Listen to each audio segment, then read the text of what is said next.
ఎప్పుడు జగన్మోహన్ రెడ్డి గారి గురించే మాట్లాడుతున్నారు, మరీ జగన్మోహన్ రెడ్డి గారితో మీకు అబ్సెషన్ అయిపోయింది అన్నట్టుగా నిన్న ఒకరు కామెంట్ కూడా రాశారు. అయినా కూడా ఇవాళ ఆయన గురించి మాట్లాడడం తప్పడం లేదు. ఎందుకంటే జగన్మోహన్ రెడ్డి ఒక వ్యక్తి కాదు, ఒక పార్టీ నాయకుడు. ఆంధ్రప్రదేశ్ రాష్ట్రాన్ని 5 సంవత్సరాల పాటు పరిపాలించాడు. మరి గడిచిన 5 సంవత్సరాల్లో ఆయన చేసిన ఘనకార్యాలు అన్నీ ఇన్ని కాదు, అవన్నీ కూడా ఇప్పుడు బయటకు వస్తూ ఉంటాయి ఒకదాని తర్వాత ఒకటి. వాటి గురించి మాట్లాడక తప్పదు. కాబట్టి ఇవాళ కూడా జగన్మోహన్ రెడ్డి గారి ఒక ఘనకార్యం గురించి మాట్లాడతాను. అయితే ఇవాళ ఖచ్చితంగా రాష్ట్ర రాజకీయాలతో సంబంధం లేకుండా ఒక నేషనల్ ఇష్యూ గురించి కూడా మాట్లాడతాను, వేరే వీడియోలో, ఈ వీడియోలో కాదు. ఈవీఎంల గురించి అవుతున్నటువంటి చర్చ ఏదైతే ఉందో దాని గురించి ఒక వీడియో చేస్తాను నేను. అయితే ఇప్పుడు మనం మాట్లాడుతున్నది విశాఖపట్నంలో ఆయన కట్టుకున్నటువంటి ప్యాలెస్. ఆయన కట్టుకున్నాడు అంటే అది ప్రభుత్వానిదే కదా అనొచ్చు, అది ప్రభుత్వానిదే. కానీ అక్కడ కట్టిన విధానము, దానికోసం ఎంత డబ్బు ఖర్చు పెట్టారు, ఏ రకమైన ఇంటీరియర్స్ చేయించారు, దాని మీద ఎంత ఫోకస్ పెట్టారు, ఇన్ని అబద్ధాలు చెప్పి ఆ రాజభవనాన్ని కట్టారు, ఇవన్నీ కూడా తెలుసుకోవాల్సిన అవసరం ఉంది. వీటన్నిటిని తెలుసుకుంటే జగన్మోహన్ రెడ్డి గారి మనస్తత్వం మనకు తెలుస్తుంది. ఇన్ఫ్యాక్ట్ విశాఖపట్నంలో కట్టినటువంటి ఈ రాజభవనం జగన్మోహన్ రెడ్డి గారి మనస్తత్వాన్ని రిఫ్లెక్ట్ చేస్తుంది, ప్రతిబింబిస్తుంది అన్ని రకాలుగా. ఎందుకంటే ఆయన రూపాయి జీతం తీసుకుంటాను నెలకని చెప్పాడు. ఎందుకు చెప్పాడో తెలియదు. అప్పుడెప్పుడో ఎన్టీ రామారావు గారు చెప్పారు. అప్పుడు ఎన్టీ రామారావు గారు చెప్పారంటే దానికి ఒక నేపథ్యం ఉంది. అదేమిటి, ఆయన రాజకీయాల్లోకి వచ్చిన విధానం కానివ్వండి, అప్పుడు జనంలో తిరిగినప్పుడు ఆయన కలిగిన భావాల వల్ల ఆ ఆవేశంలో చెప్పాడు. కానీ జగన్మోహన్ రెడ్డి వేలాది కోట్ల రూపాయలు సంపాదించుకున్నాడు, అది కూడా అక్రమంగా సంపాదించాడు, తండ్రి అధికారాన్ని అడ్డం పెట్టుకుని అనే ఆరోపణలు ఉన్నాయి. ఆ నేపథ్యంలో ఇటువంటి ప్రకటన చేయడం కొంచెం విచిత్రంగా అనిపించింది. అయినా కూడా ఒకవేళ ఇన్ని వేల కోట్ల రూపాయలు సంపాదించుకున్నాడు కాబట్టి మనకి ప్రభుత్వ ధనంతో మన అవసరం ఏముంది, నాకే ఎంతో డబ్బు ఉంది కాబట్టి ప్రజలకు సేవ చేయాలనేటువంటి ఉద్దేశంతో అనుకుంటున్నాడేమో, నాకు అవసరం లేదు ప్రభుత్వ ధనం అని అనుకుంటున్నాడేమో అని భావించారు చాలామంది. ఇన్ఫ్యాక్ట్ ఆ కాలంలో నేను కూడా ఒక అంచనాకు వచ్చాను. అప్పుడు ఏమిటంటే ఈయన చాలా డబ్బు ఆల్రెడీ సంపాదించాడు, డబ్బు అవసరం లేదు ఆయనకి, పిచ్చి డబ్బు ఉంది ఆయన దగ్గర. కాబట్టి నిజంగానే రాష్ట్రాన్ని అభివృద్ధి చేయడానికి, అభివృద్ధిని కొత్త పుంతలు తొక్కించడానికి జగన్మోహన్ రెడ్డి గారు ప్రయత్నిస్తాడేమో అనుకున్నా. కానీ ఆ హోప్స్ అన్నీ కూడా పటాపంచలు అయిపోయిన తర్వాత అది వేరే విషయం. అటువంటి వ్యక్తి రూపాయి తీసుకుంటాను జీతం అని చెప్పినటువంటి వ్యక్తి చివరికి ఏ రకమైనటువంటి లైఫ్ స్టైల్ని కొనసాగించాడు యాజ్ చీఫ్ మినిస్టర్ అనేది వెరీ ఇంపార్టెంట్. తాడేపల్లి కావచ్చు, లోటస్ పాండ్ కావచ్చు, బెంగళూరులో ఉన్న ప్యాలెస్ కావచ్చు, వాటి యొక్క మెయింటెనెన్స్ని ప్రభుత్వ డబ్బుతో చేయడం, అంత డబ్బు ఉండి కూడా తనకి. అది కాకుండా విశాఖపట్నంలో ఈ బిల్డింగ్ కట్టారు. దీని మీద వాళ్ళ ఈనాడులో ఒక మంచి కథనం వచ్చింది, తప్పకుండా చూడాల్సిన కథనం అన్నమాట ఇది. మొత్తం విశాఖపట్నంలో తాను ఉండటానికే 3 భవనాలు కట్టుకున్నట్ట. మొత్తం 9 ఎకరాల్లో కట్టారు. ఆఫీసర్స్ కోసం ఒక కొన్ని 4-5 భవనాలు, తాను ఒక్కడ ఉండటానికి 3 భవనాలు, 3 విడివిడిగా సెపరేట్ బిల్డింగ్స్ అవి. ఈ 3ఇంట్లో 12 బెడ్రూమ్స్ ఉన్నాయి. ఇక అందులో ఉన్నటువంటి మంచాలు, షాండ్లియర్సు, లైటింగ్, బాత్రూమ్ ఫిట్టింగ్స్ అవి మామూలువి కాదు, అన్నీ కూడా ఇంపోర్టెడ్ అనట. 141,000 చదరపు అడుగులు ఆయన ఉండటానికి మాత్రమే కట్టాడు. 141,000 చదరపు అడుగులు చూడండి. ఇక్కడ ఒకటి రాశారు వీళ్ళు, సెంటు భూమి అని చెప్పి ఇచ్చాడు కదా చాలామందికి ఇల్లు కట్టుకోవడానికి. యాక్చువల్గా అక్కడ ఉన్న బాత్రూములు సెంటు కంటే ఎక్కువ అని. 483 చదరపు అడుగులట ఈచ్ బాత్రూమ్ ఒకటే. మంచి ఫొటోస్ కూడా వేశారు, అవన్నీ కూడా స్క్రీన్ మీద చూడొచ్చు మీరు. చాలా బ్రహ్మాండం కట్టాడు. జగన్మోహన్ రెడ్డి గారి టేస్ట్కి మెచ్చుకోవాలి. ఎదురుగా సముద్రం, బంగాళాఖాతం, దాని అంచున ఋషికొండ, ఆ కొండ మీద భవనం, అక్కడి నుంచి కూర్చుంటే అన్నీ కనిపిస్తాయి అన్నమాట. మనుషులు ఎవరు కనిపించరు చక్కగా. సో ఇందులో ఉన్నటువంటి హాల్స్ కానివ్వండి, ఆ గ్రానైట్ కూడా అంతా కూడా ఇంపోర్టెడ్ అని చెప్తున్నారు. ఇందులో వేసినటువంటి గ్రానైట్ ఫ్లోరింగ్ అంతా కూడా, ఆ లైటింగ్ అంతా కూడా ఇంపోర్టెడే. అక్కడ ఉన్న ఫర్నిచర్ కూడా చాలా వరకు ఇంపోర్టెడ్ ఫర్నిచరు. 452 కోట్ల అంచనా వ్యయంలో 407 కోట్ల రూపాయలు ఖర్చు పెట్టారట ఇప్పటి వరకు. ఇంకొక మరి 47 కోట్లు ఏమో ఖర్చు పెట్టాలి కాబట్టి ఇంకా. ఇందులో ఎక్కువ భాగం ఇంటీరియర్స్ ఖర్చు పెట్టారు. 45-50 కోట్ల రూపాయలు సామాన్యం కాదు. ఇక్కడ 450 కోట్లు 60 కోట్లు అంటే ఇది ఓన్లీ బిల్డింగ్ ఖర్చేనండి, స్థలం ఖర్చు కాదు. అది గుర్తుంచుకోవాలి మనం. ఎందుకంటే ఆ స్థలము, ఆ కొండంతా ప్రభుత్వానిదే. తర్వాత ఈ ఖర్చులో మీరు ప్రభుత్వ ఉద్యోగుల ఖర్చు వేయకూడదు. కొన్ని వందల మంది ప్రభుత్వ ఉద్యోగులు పనిచేసి ఉంటారు. ఎలక్ట్రిసిటీ డిపార్ట్మెంటు, ల్యాండ్స్కేపింగ్ అంటే హార్టికల్చరల్ డిపార్ట్మెంటు, ఇంజనీరింగ్ డిపార్ట్మెంటు, ఇట్లా రకరకాల వాళ్ళు, పైన సెక్రటరీ నుంచి మొదలుకొని కింద వరకు అందరూ పనిచేసి ఉంటారు కదా.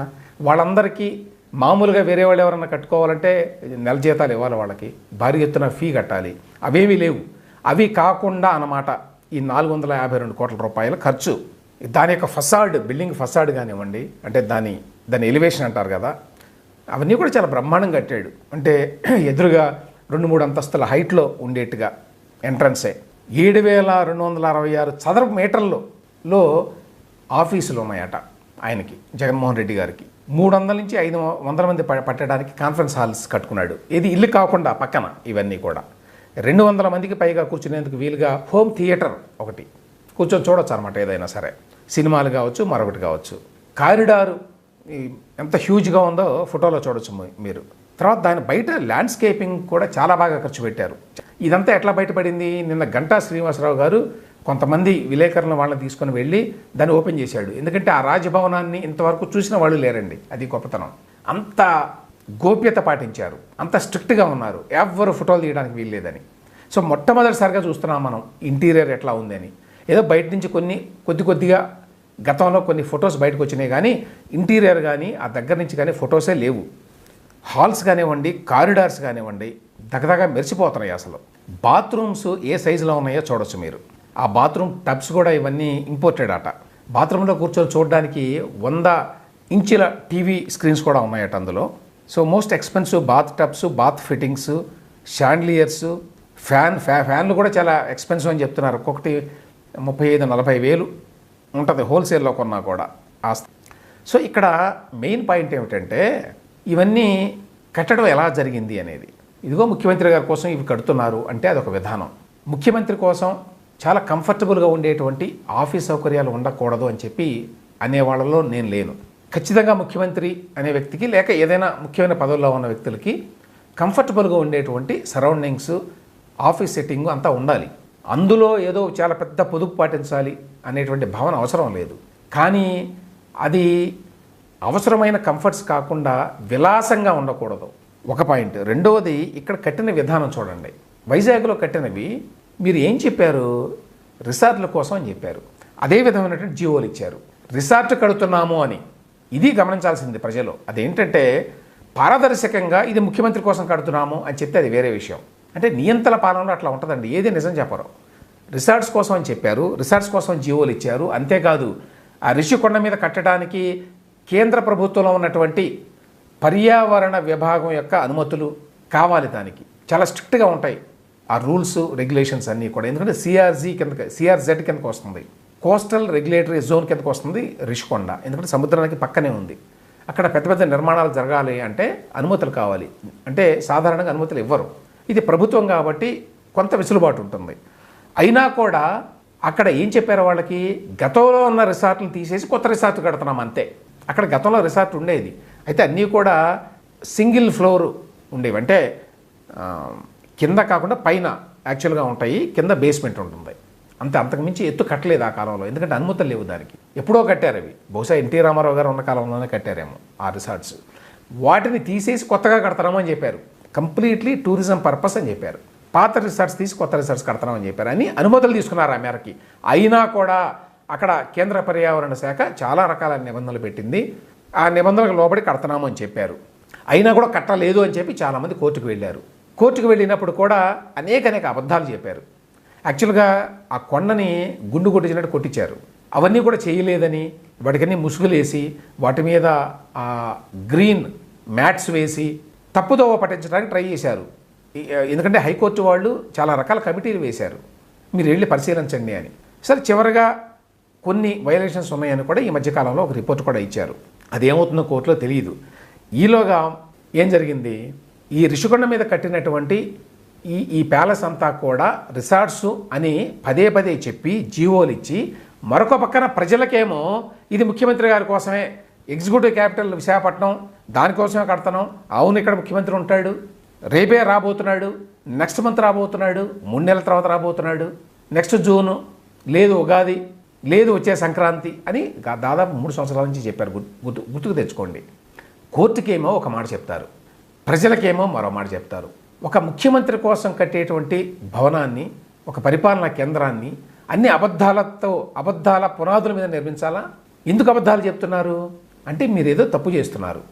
ఎందుకంటే అమరావతి రాజధానిగా ఉంది.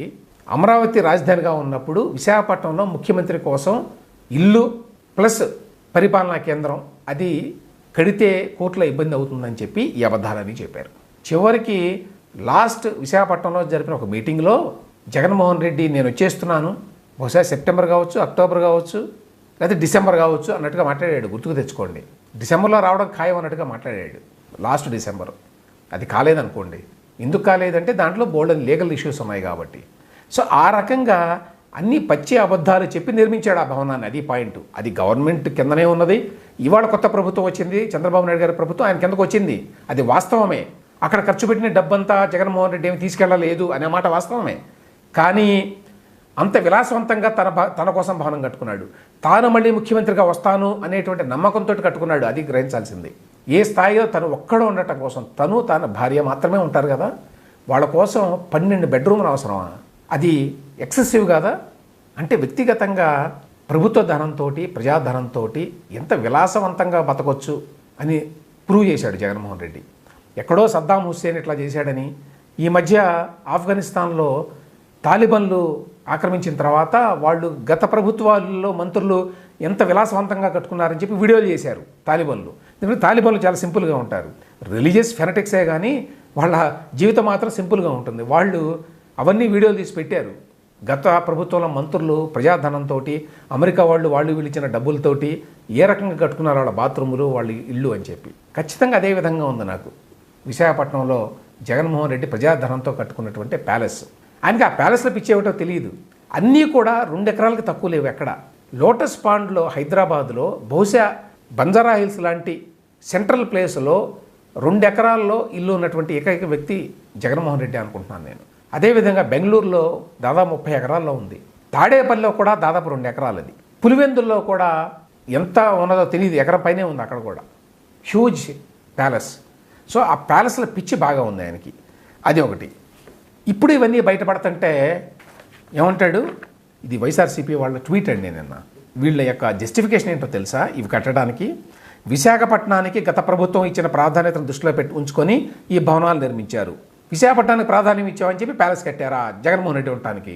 కొంచెం విశాఖపట్నంలో ఐకానిక్ బిల్డింగ్ అనేది ప్రజలకు సంబంధించి ఏమైనా కట్టారా? అది జగన్మోహన్ రెడ్డి ఉండటానికి, ఆయన భార్య కోసం అది కట్టింది. ప్రజల కోసం ఎందుకు కట్టారు? అది ఇక్కడ ఒక జస్టిఫికేషన్ ఏమిటంటే, విశాఖ నగరానికి ఒక ప్రధానమంత్రి వచ్చినా, ఒక రాష్ట్రపతి వచ్చినా, ముఖ్యమంత్రి వెళ్ళినా, గవర్నర్ లాంటి వ్యక్తులు వెళ్ళినా వారికి ఆతిథ్యం ఇవ్వడానికి సరైన భవనమే లేదన్న విషయం గుర్తించండి. ఎందుకు కట్టారయ్యా అంటే, ఎప్పుడన్నా ప్రధానమంత్రి వస్తే ఉండటానికట, ఎప్పుడన్నా రాష్ట్రపతి వస్తే ఉండటానికట, ఎప్పుడన్నా గవర్నర్ లాంటి వ్యక్తులు వెళ్తే ఉండటానికట. మరి ఆ మాట చెప్పావా ఏనాడన్నా? కొన్ని వందల వీడియోలు ఉన్నాయి, రోజారెడ్డి గారివి, బొత్స సత్యనారాయణ గారివి, ఇతర మంత్రులవి, అండ్ జగన్మోహన్ రెడ్డి హిమ్సెల్ఫ్ మాట్లాడినవి. ఏమని? ఇది ముఖ్యమంత్రి కోసమే, ఇది ఎగ్జిక్యూటివ్ క్యాపిటల్, ఇక్కడ ఉంటాడు, ఏం చేస్తారు మీరు, ఎవరేం పీక్కుంటారు, అది కదా మాట్లాడారు. ఏనాడన్నా ఒక్కసారన్నా ఇదిగో ప్రధానమంత్రి వస్తే ఉండటానికి కోసం కట్టాం, రాష్ట్రపతి వస్తే ఉండటానికి కోసం కట్టాం, గవర్నర్ గారు వస్తే ఉండటానికి కోసం కట్టాం అని చెప్పారా ఎప్పుడన్నా? ఇప్పుడు మాట మారుస్తారా? తప్పించుకోవడానికి అబద్ధాలు చెప్తారా? ఇన్ఫ్యాక్ట్ ఆయన ఉండటానికి ఆయన బంధువులు అందరూ వెళ్ళి అక్కడ ప్రార్థనలు చేశారని వార్తలు వచ్చినాయి. అక్టోబర్ 20వ తేదీన వార్త. ఋషికొండపై ప్రత్యేక ప్రార్థనలు, క్యాంపు కార్యాలయంలో సీఎం బంధువులు, ఎయిర్పోర్ట్ నుంచి పోలీస్ ఎస్కార్టుతో సరాసరి ఋషికొండకు చేరుకున్నట్టు సమాచారం. ప్రస్తుతం క్రైస్తవ సాంప్రదాయం మేరకు అక్కడ ప్రార్థనలు చేస్తున్నట్టు సమాచారం అని వార్త వచ్చింది అప్పట్లో. క్రైస్తవ సాంప్రదాయం ప్రకారం, తర్వాత హిందూ సాంప్రదాయం ప్రకారం చేశామని చెప్పి రోజారెడ్డి గారు కూడా తర్వాత వెళ్ళారు. ఫస్ట్ ఏమో బంధువులు వెళ్ళారు. ఎందుకు వెళ్ళారు వీళ్ళంతా? జగన్మోహన్ రెడ్డి గారి నివాసం అది, వారి యొక్క ప్యాలెస్ అని చెప్పి కదా వెళ్ళింది, ప్రధానమంత్రి వస్తారని చెప్పి కాదు. సో ఇవన్నీ అబద్ధాలు, పచ్చి అబద్ధాలు అన్నమాట.